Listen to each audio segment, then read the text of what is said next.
You know, this song's pretty self-explanatory, so even the words that I'm saying right now and have previously said are fucking pointless.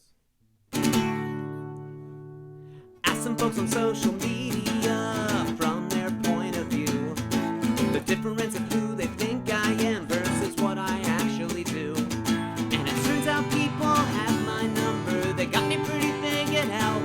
But there's just a few thieves left in my bonnet that I'm gonna tell you about. It's true that I love records, they're my favorite thing to make. But if you make those records all by yourself, there's little time to actually let any play. And ditto for the writing, it's a good thing that I write quick, cause it's 90 minutes of admin work for every two that I hold a pick. But I'm not really pissed, cause I wouldn't trade it for the world. But some days I trade it for a break. There's not enough hours in any day to catalog my brain.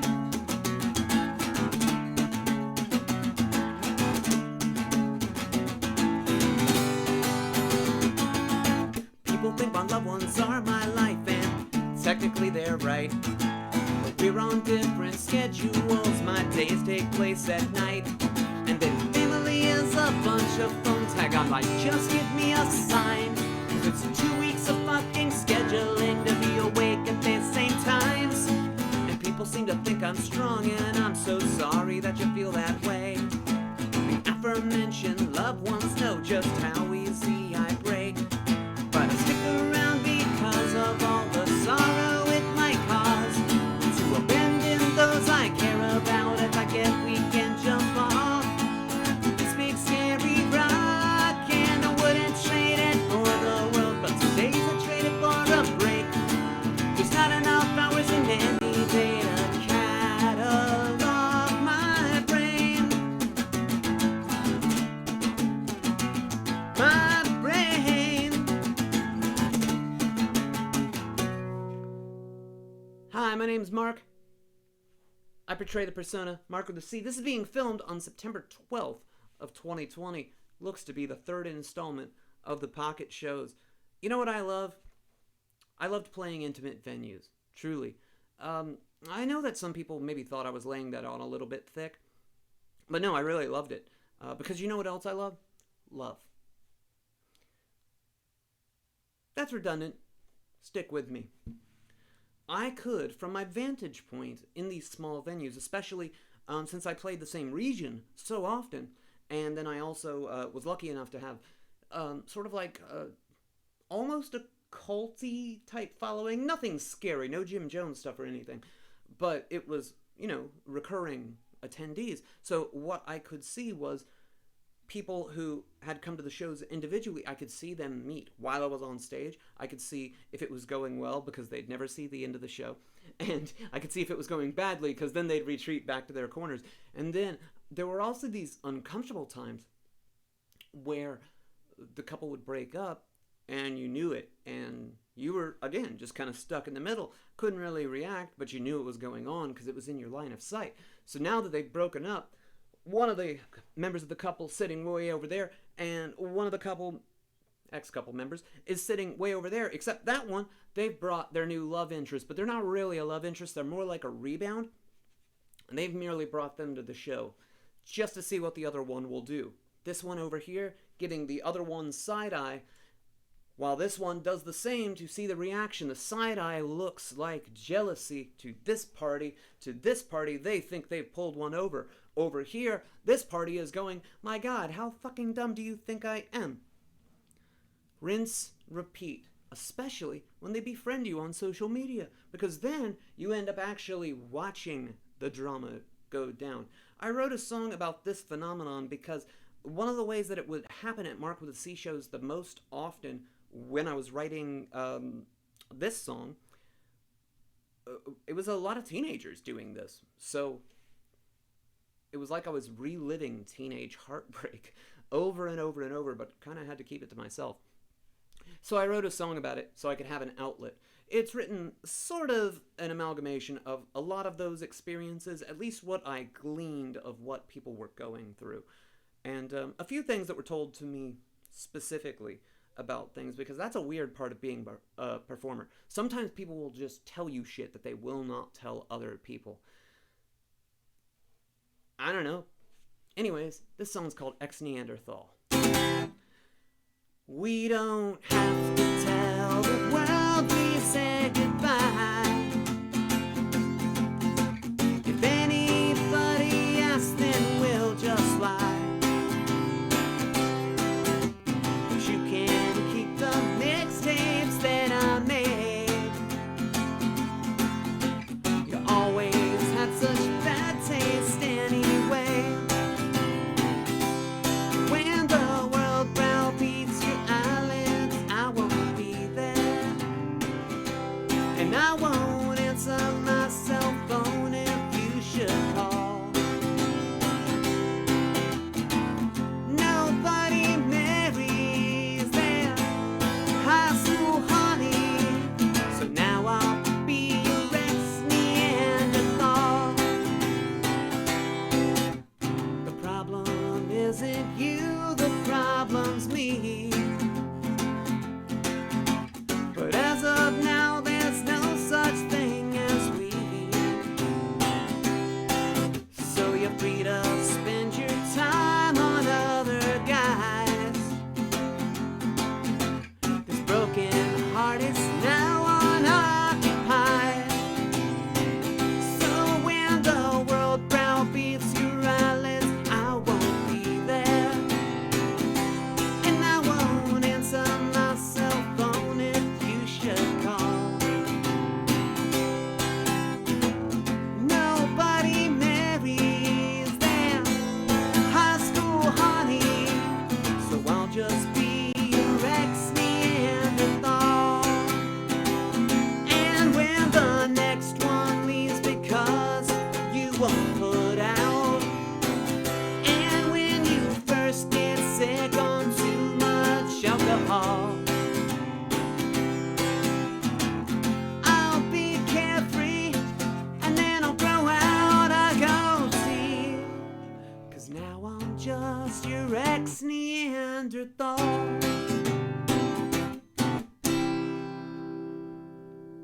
You know, it dawned on me at the tail end that there was a reason, a very specific reason, that I picked the title and the hook, word, term, whatever you want to call it, ex-Neanderthal. And I also realized I don't want to tell you what that is, so I'm not going to. Interesting part about doing shows from home, pocket shows in my home studio. Well, I got these new microphones, and they're pretty neat. These are from a corporation called either Nice or Neat Microphones. I forget. I think it's Nice. Anyways, these are the King B series. There's one here that you can't see that's sort of picking up the pick hitting the string. Then I've got a direct input going on right here, and then this number yonder. Why did I do this? Well, because I tend to move around a lot when I play, and if I'm not going to be on a stage with human beings, I just didn't really see the point in, well, standing stock still at a microphone. These are condensers, they're supposed to pick up the sound. But why am I telling you this? Because literally, right outside, and this is fairly soundproofed, the fucking lawn guy came. So if you hear what sounds like someone idling a goddamn pickup truck outside of the studio, that's what it is. Hey, let's move on to another song. I wrote this song somewhere in the ripe old year of 2005. It didn't go onto the album This World is Scary as Fuck for reasons that are just stupid, and I now regret them. I really wish this song had gone on. But if it had, then I wouldn't have been able to re-record it later for... it was supposed to go somewhere else. It was tentatively scheduled for another release.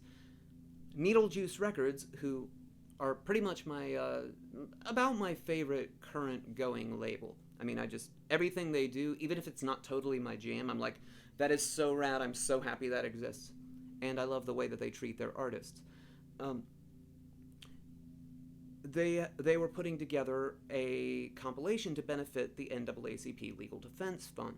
and they wanted all the artists on the roster or anybody who had, sort of worked with Needle Juice that wanted to, if they asked if they would donate a track, and I was like, well, I don't know if this song's gonna make it or not, but I mean, I guess you can have it. Here's the rough mix.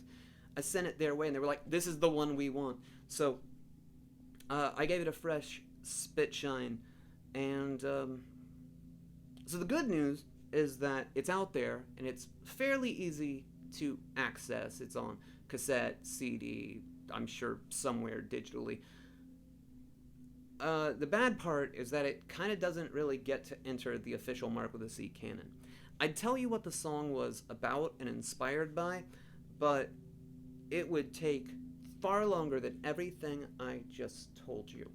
Besides that, I think this one's a little bit cooler as a mystery. I will tell you one thing. The title of the song has nothing to do with the lyrical content of the song. It is a reference to a film that I saw at the time. I believe it was a line said in the movie.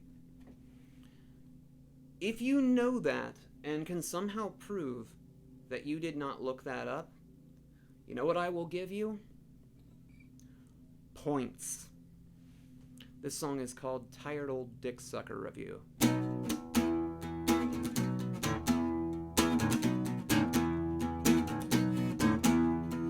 Internet letter that you'll never read.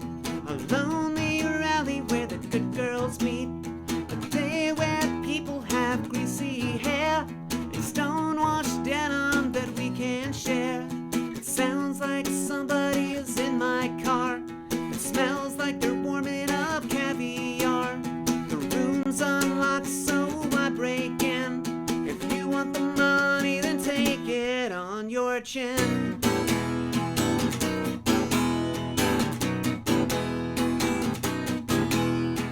I can't write about what I think, or the episodes, or the things I drink, or the all-true tales of bedroom trash, or the arrested cars for the cops to catch.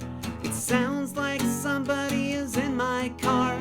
It smells like they're warming up caviar. The room's unlocked, so I break in. If you want the money, then take it on your chin. Take it on your chin.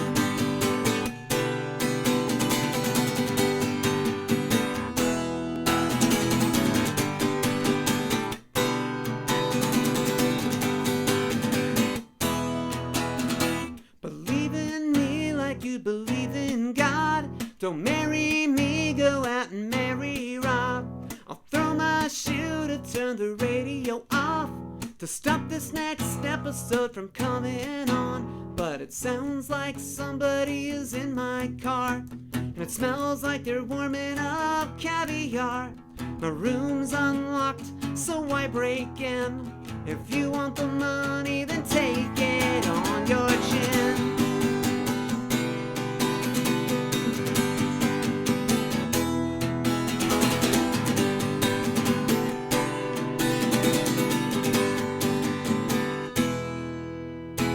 Now, if you are sitting there going, okay, if the song could have been meant for the album This World is Scary as Fuck, but also could have been meant for something else later, what would that be? Okay, I'm going to give you a clue. I don't want to tell you anything outright, because it was something I was not going to talk about. So here's what I'm going to tell you. If this chord progression and other uses, other ways that I've used it and times that I've used it stick out to you, you have your answer. So if you were to play, just play with it in different tempos. Okay, we're done on that one. Gonna take a swig of water, continue this pocket show, and tell you about one of the most uncomfortable times that being the act Marc with a C really affected the persona, or the person that portrays him, Marc Serdorius. So, Marc Sardorius has a whole bunch of relatives not in Florida. And somewhere around 2009, 2010, I went to visit some of them. It wasn't the best circumstances. It was a little bit under duress. But anyways, one thing, I did know this part. One, a couple of the younger relatives were really into my records. Two,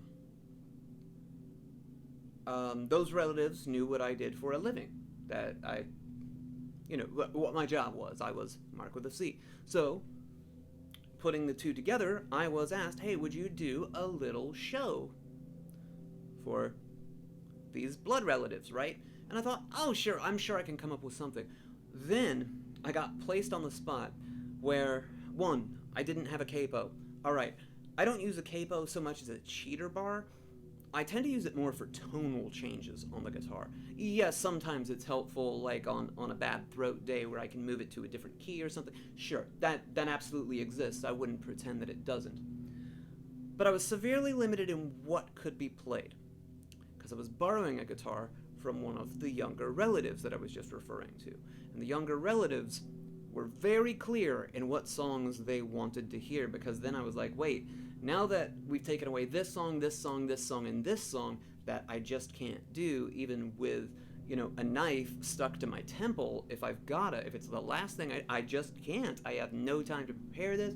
No, I had like a mini anxiety attack about doing a couple of songs for blood relatives, right? This was the first time most of them were going to see me do it. All of the young relatives who asked all had one song in common that they wanted to hear, and that's this song. It's called If These Walls Could Talk. It's the song that closes the album, Losing Salt. I did have to make, I think on the fly, a couple of lyrical adjustments. When I was done, okay, so the younger relatives, they applauded and they were like, yay. Everybody over the age of, say, 19 in that room, and there were a lot of people in that room. This is not just me in a circle with, like, 5 people. Like, a whole bunch of people have descended on a house to watch Sunday football. I am the halftime entertainment. In no way am I exaggerating this at all. So I finished the song, and younger relatives applaud.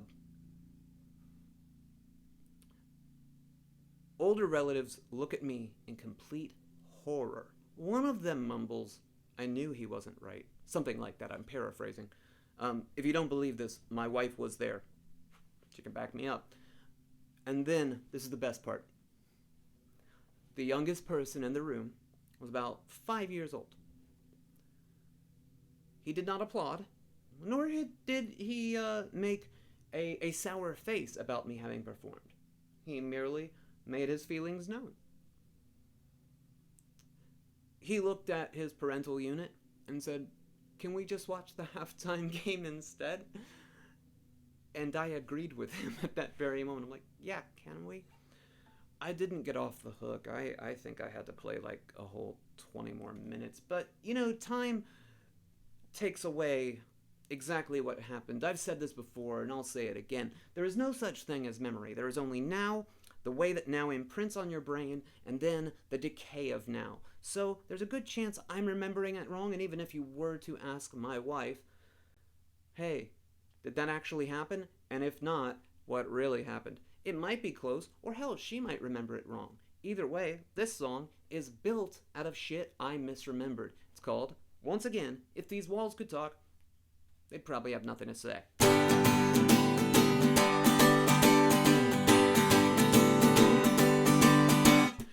Can hear the words you never say.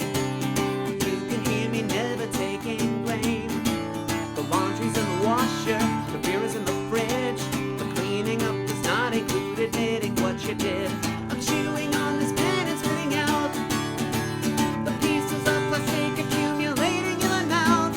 My nervous tics and sleeplessness have kept me up for days. If these walls could talk, probably would have nothing much to say.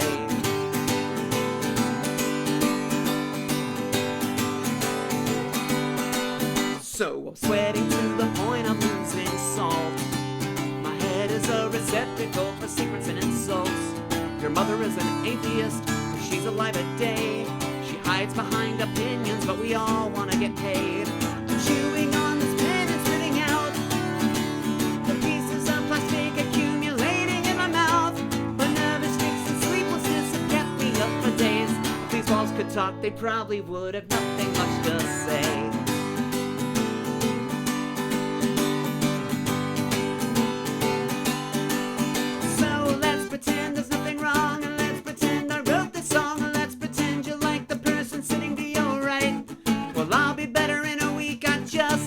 Coffee, please, and I can keep my mouth shut really, really tight. So I'm chewing on this pen and spitting out pieces of plastic accumulating in my mouth. My nervous tics and sleeplessness have kept me up for days. If these walls could talk, they probably would have nothing much to say. My neck hurts from all the ways I slouch. Then I sleep on the futon cause it doubles as a couch. The drums that beat to hell, now they are all in disarray. Walls could talk, they probably would have nothing much to say. If these walls could talk, they probably would have nothing much to say. If these walls could talk, then I'd just be surprised.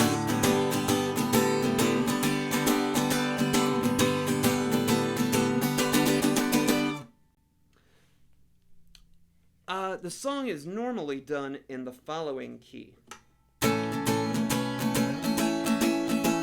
I can hear the words you never say. And it has more swear words than the way you just heard it. The way that I performed it just now was basically how I had to do it last minute with kind of no notice.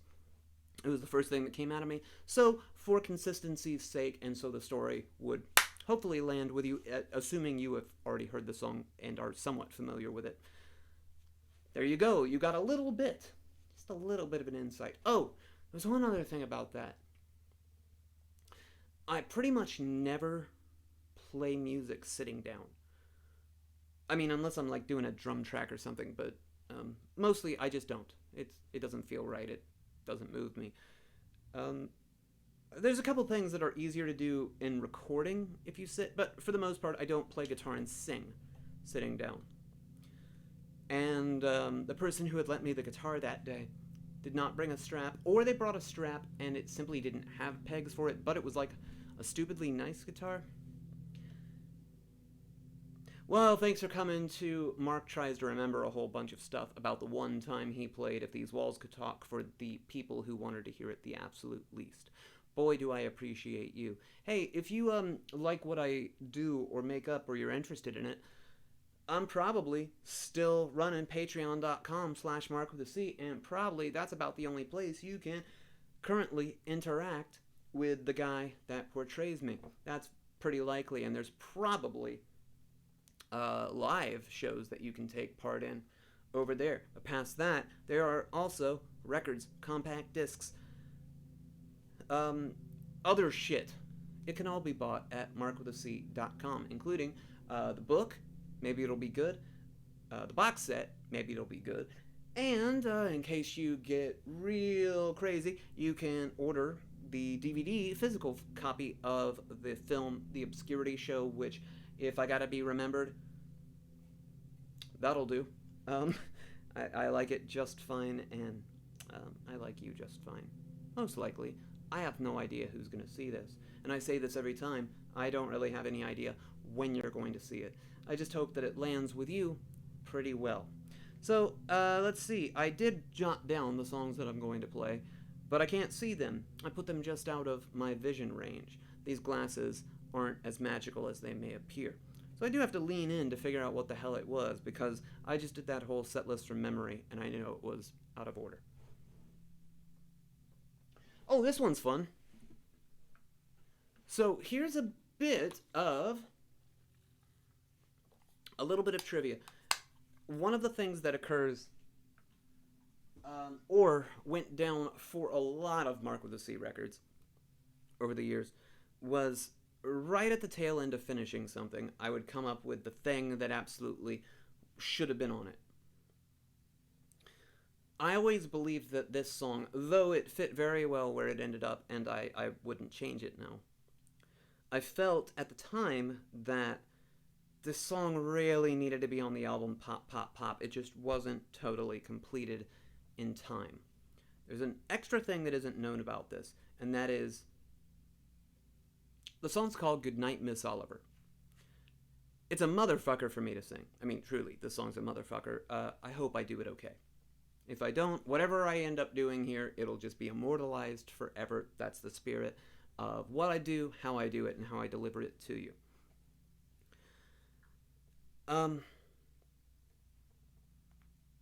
So here's how this went down. I wanted the song to at least be somewhat associated with Pop, Pop, Pop. So right when that came out and people were experiencing it for the first time and tangling with it in some way, I also put up a video of, just a really badly shot, it's probably still like made private on YouTube, of me playing the song in my then living room. But it had a different last name. It rhymes.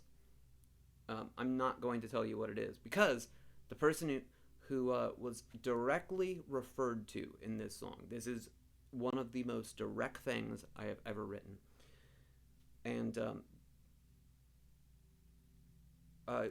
just stop wondering, you don't know who they are. Just trust me on this one, you don't know them. You've never heard of them. They hadn't talked to me for years. Not because of any bad blood or anything. We'd just fallen out of contact. There were some extra reasons that precluded them from being able to communicate, and vice versa. They stumbled upon that video and were like, hey, what the fuck? And I'm like, oh, you don't know. Okay. So one of the tricks that I use is actually something that I read about Ben Folds doing way back. And I didn't employ this all the time. Sometimes if a song would have a name, say, I don't know, say I wrote a song called Linda. No, there is a song, Linda Lovelace for President. Okay, say there's a song called Maggie. It is not, almost assuredly not about a person named Maggie. It may be about a Maggie that I know or have observed. That may be who the title's referring to. But whoever the title is referring to is usually the exact opposite. Usually. There are a few exceptions in the catalog. This way, the actions never match the name. But in this case, what makes this such an outlier is there really is no Miss Oliver. What there was me trying to piece stuff together for many, many, many years that did not add up. And then later, I found out that it very much added up. And upon request, I did change the name in the title because they recognized it. They knew where it came from.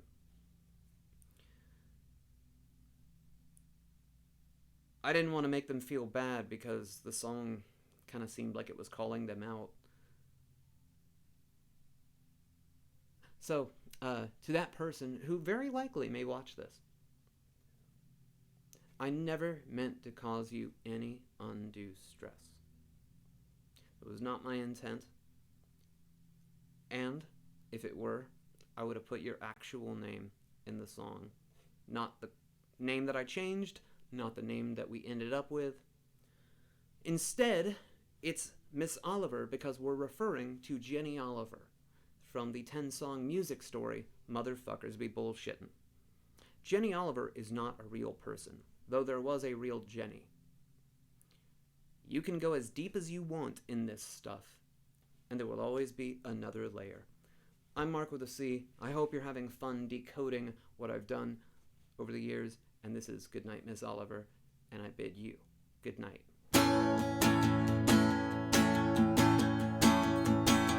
Graphic novels on the bed, someone sleeping in your lap. You can juggle so you can fight. The ability is your lack. Then you told them where you've been and where you're going to. You sketch out a picture of Billy Corgan and take off for a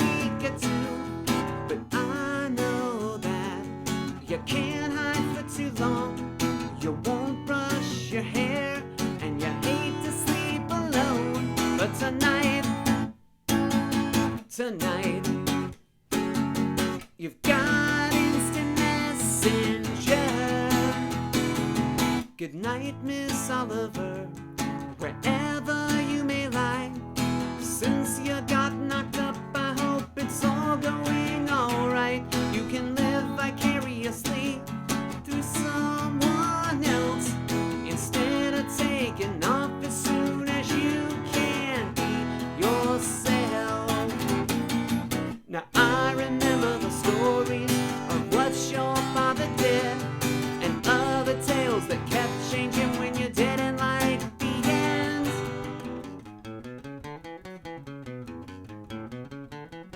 Your brother always seemed like a stand-up guy, but the rest of the saga was so fantastic it had to be a lie. A homeless little waif in elementary walls, but anybody who looks like you can never be alone for long. Good night, Miss Oliver, wherever you may lie. Since you got knocked up, I hope it's all going alright. You can live vicariously through someone else, instead of taking off as soon as you can be yourself. Good night, Miss Oliver, on this cold Texas night. A vegan bakery waits for you in dawn's early light. Take care, Miss Oliver, no matter what you do. Make sure one day that your children can keep better track of you.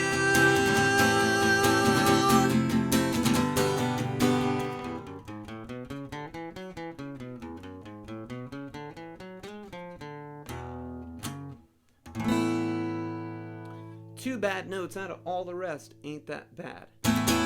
Night, everybody. My name's Marc of the Sea. You're fantastic. Until next time. Take care, my friends. Hope you're enjoying these pocket shows. I hope your September 12th of 2020 was good, as well as whatever day you were able to see this.